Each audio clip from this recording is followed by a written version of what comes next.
How you doing, everyone? It's Kevin. I'm back with another video here. We're still working on the go-kart, and we got the majority of the paint off of this thing. It's been a tough road. This has been super tough. My advice to anybody else is just sand it down and paint it, or take it somewhere and get it sandblasted and save yourself a whole lot of work. I've been about 4 days on this thing just trying to get the paint off of it, and it's been rough. It probably would have been cheaper for me just to pay the big money that they wanted to sandblast it, but here we are, and we're putting some paint on it. Like I said, I had a hard time. It was hard getting into cracks. A lot of the cracks still got a little bit of paint in them, but I still think it's going to look okay. So right now, I'm working on this back half here. We're going to do some primer on it. Then we're going to flip it over and do what we have to do to the top. But I wanted to get the primer. I'm not even going to strip this pan on the bottom. I took the flaky rust off of it and wire brushed it down. We're just going to paint over it. I think it's going to be fine. So right now we're going to be doing a little bit of painting. We still got some wire brushing to do, but want to get the paint on the bottom of this thing so we can get it flipped over. So right now I'm just using a Rust-Oleum primer. We're going to be primering it up. Hopefully, like I said, everything's going to turn out pretty good. I still basically got some welding to do to this and some cutting and welding, but not much. And I wanted at least ways to get something on it because of the moisture in the garage. I don't want this thing to start rusting. So we're going to throw a little bit of primer on it, try to help it out here a little bit. I think it's going to be okay. Like I said, this is the bottom here. I got the top a lot better than I did the bottom, so. Anyhow, that's the project for today. That's the job. We're going to be working on this thing, trying to get some primer on it. We got the heat rolling over there. Cold here in PA. I don't know what it's like here, wherever you guys are, but it's sure cold here. Alright, we got a complete coat of primer on the bottom. This is basically what you can't see from the top. So as soon as this gets dried up, we're going to flip it over and we're going to start working on the top a little more. But we'll at least ways have a coat on the bottom. I haven't told you guys what color we're going to paint it yet, but we're going to let you hang there a little while and then we'll show you the color here. Hopefully not too long. Alright, I wanted to show you guys. I got most of this paint off. But I'm telling you, this is probably the toughest thing I ever done, especially on video. But I couldn't get absolutely all of it off. We stripped it, wire brushed it. It's been about 6 days. And I'll tell you what, I'll never do another one. If I ever do another one, there'll be a sandblaster sitting in my garage. So, as you can see, I couldn't get it all. But I did work as hard as I could trying to get it off. My arms are sore. It's just been a pain in the butt. I think it'd have been worth it to have it sandblasted. Too many days of work here. So what I'm going to do now is I got it all wiped down. I took it outside and washed it up with soapy water and cleaned it up and dried it real good and wiped it down with some paint thinner. Got it cleaned up. And now all I'm going to do is finish primer it, and then we can get to start putting this thing together. Now these parts over here that I have over here, these are all the parts that I've taken off of it. I doubt it very much if I'm going to strip that piece there, this back swing arm.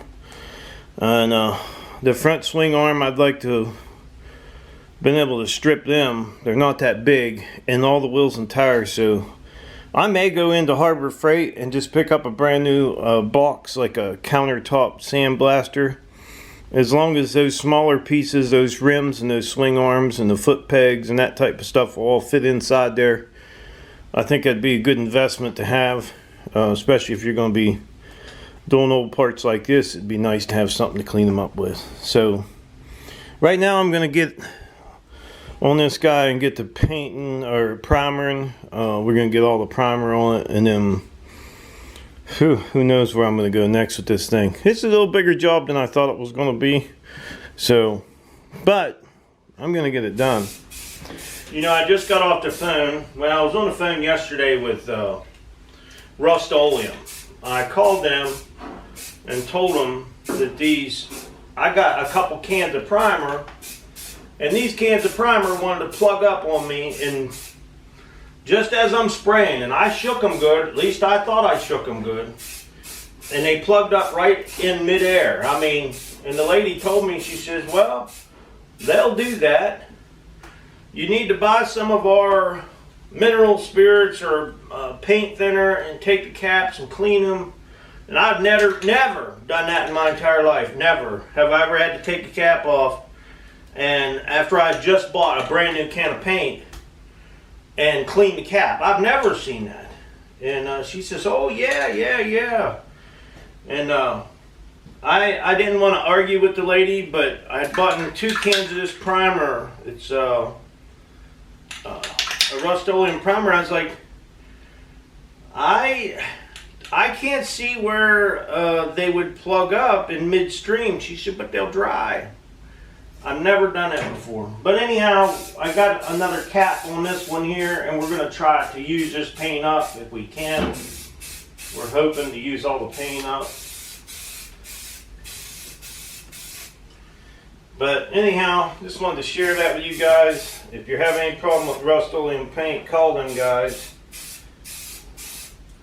Because they're telling me that they're supposed to plug up in midstream. At least she tried to tell me that. And I tried to tell her, no, I don't think they do.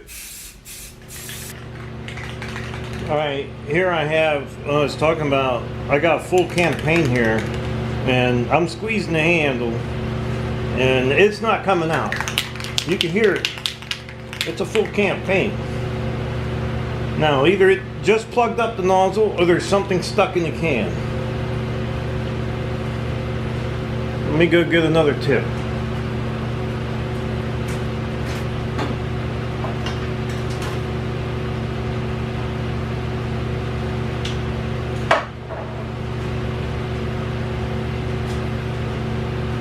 Okay, this is off another can. I swear it's stuck up in the tube.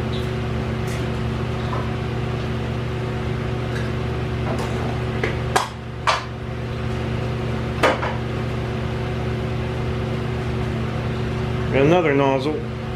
See, that's a full can of paint and there's nothing coming out of it. I mean, I wish I could weigh it, but you could hear. If it was empty, it would sound a little different. That's what an empty one sounds like. This is a full can of paint, and I can't use it. It's Rust-Oleum primer. I'm gonna keep working and see if I can get that paint to come out of there.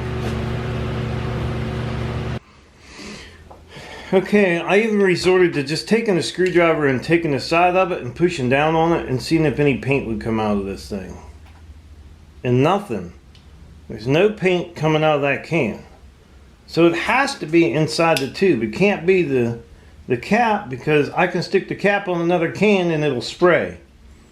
But this, you can see I'm pushing the cap down. And there's no spray at all coming out of there. So, did I waste my money on a full can of paint? Well, she said they'd send me some paint, so we'll see. That's one no good.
Okay, as you guys can see, I called in the reinforcements. Brandon come down to give me a hand. I was having a hard time trying to line this thing up just the way I wanted it. So I got Brandon down here. He's giving me a hand.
Okay, we got the roll bar on there. Brandon gave me a hand with it for sure. I always appreciate these guys' help. They helped me out a lot there, Brandon. It was really nice having a second opinion on all this.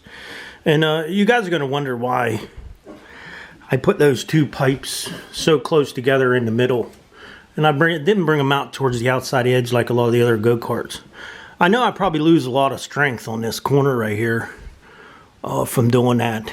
But the thing is I'm a pretty big guy and heavy, let's say, and getting in and out of there, if I had to duck under a bar that went from there to there, would be a lot harder.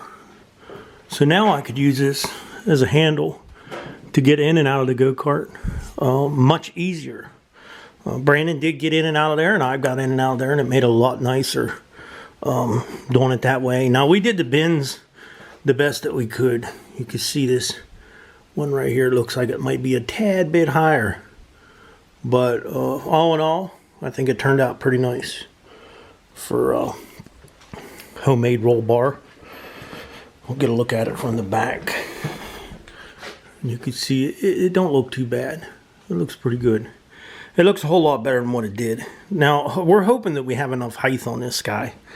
Brandon's sitting there and he's got about 4 or 6 inches headroom here.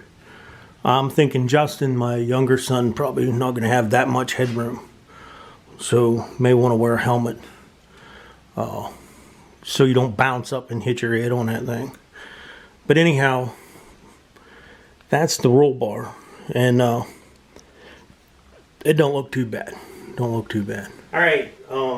The go-kart's coming along, but it's been rough. Honestly, I'll tell you, this has been a very tough job. Trying to get the paint off, and then once I got the paint off, I got the primer.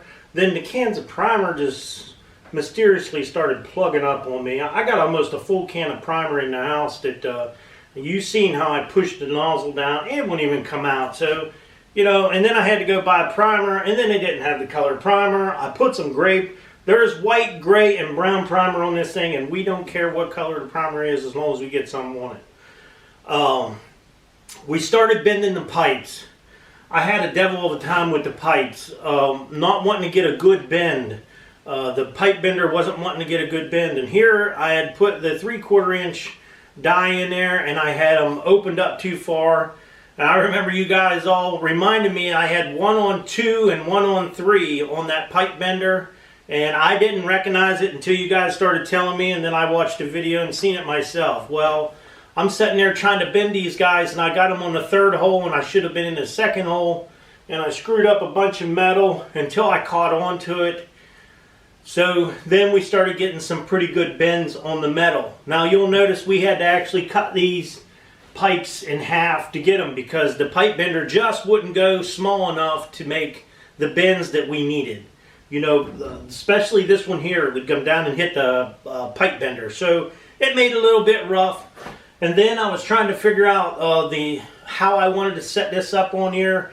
And I ended up calling Brandon, and he's a lifesaver. He come down and got me out of a jam, and that was a lot of help.